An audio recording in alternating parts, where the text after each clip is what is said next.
Hello, everyone. So I'd like you to join me in a thought experiment this evening. And I want you to think about it like this.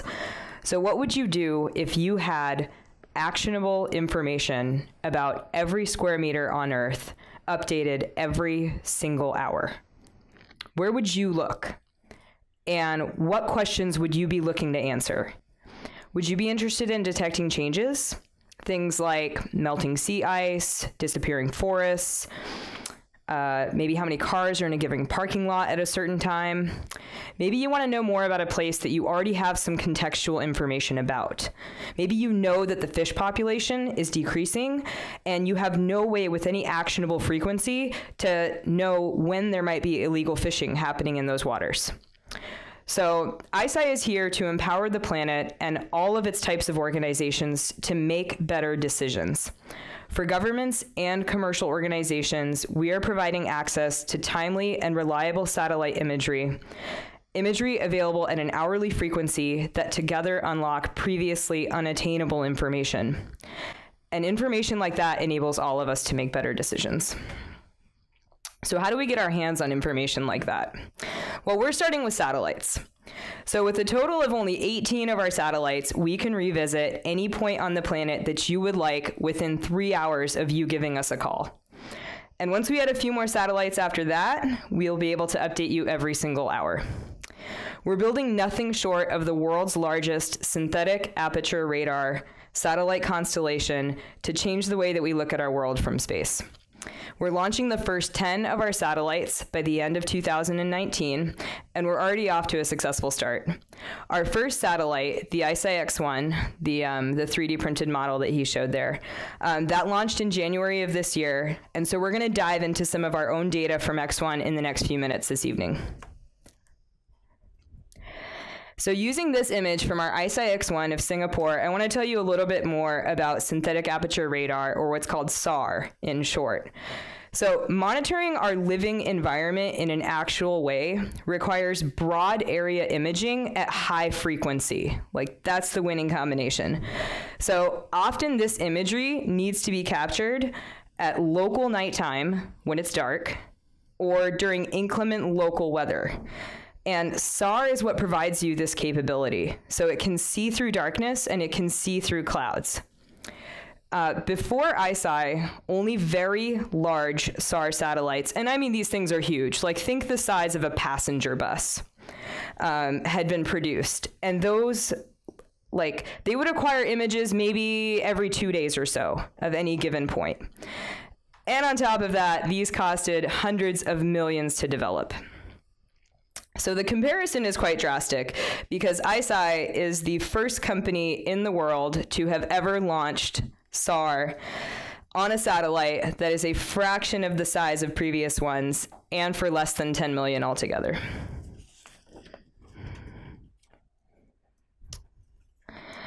All right, so there's a set of use cases that we started working with, and one of the first ones is a maritime use case where we help people identify vessels on seas.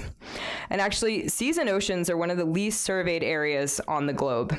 We have sensors everywhere on the ground, on land, but virtually zero sensors on seas, and this is what allows for human trafficking to happen. This is what allows for drug trafficking. This is what allows for illegal fishing to happen. And it's also massive inefficiencies in vessels trying to navigate through sea ice. And sea ice is a really interesting challenge because shipping in frigid waters has long been restricted by the lack of information about icebergs. We're talking size, we're talking location, and these are constantly changing quantities. So in addition, as those of us in the audience living in Finland, yes? Cool. So the local weather can be quite the opposite of clear and sunny a lot of the time. So all of this can actually be tackled relatively easily if only we had sensors that would allow us to monitor these places on a frequent basis. So by now you've probably guessed that these images are not exactly small. Earth observation today is quite huge. We're talking gigabytes. It can be petabytes altogether. And so with just our first 18 satellites, we're talking 10 million square kilometers imaged every 24 hours at a resolution to the meter.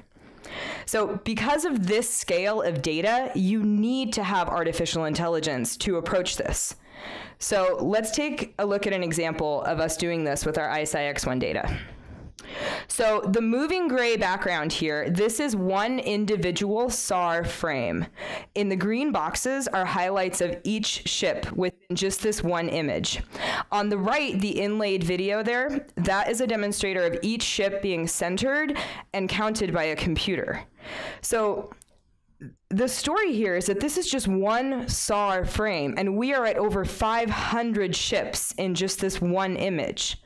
Like, work with me. Could you guys imagine a person sitting at a computer and tagging each of them with an image of this port area every hour?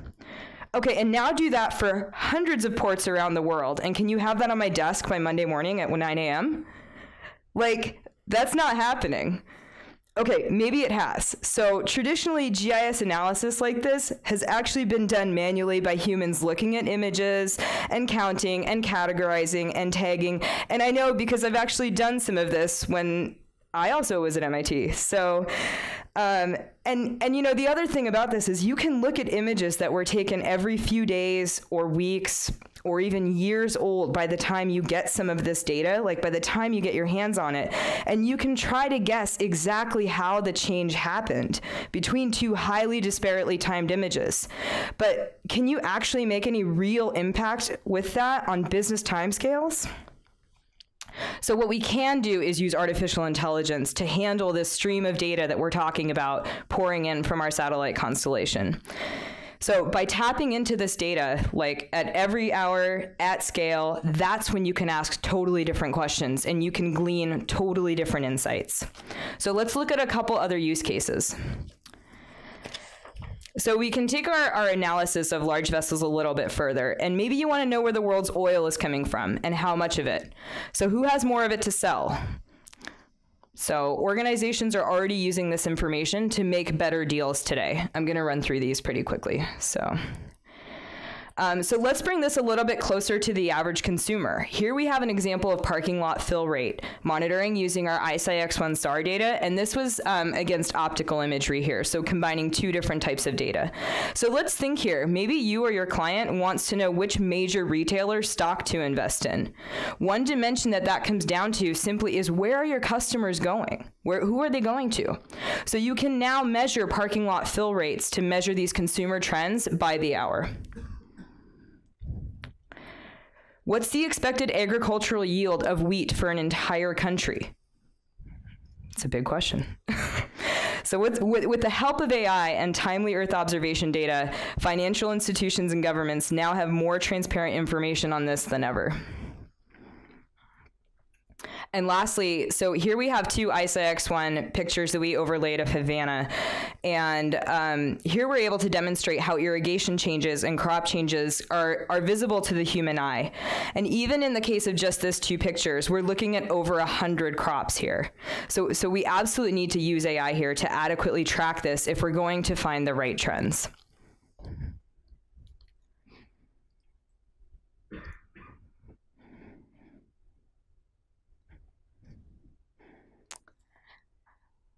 So the European Space Agency is one of many organizations around the world who have been dreaming of this capability for decades.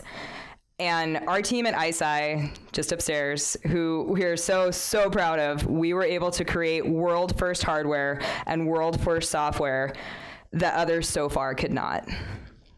And we're just getting started.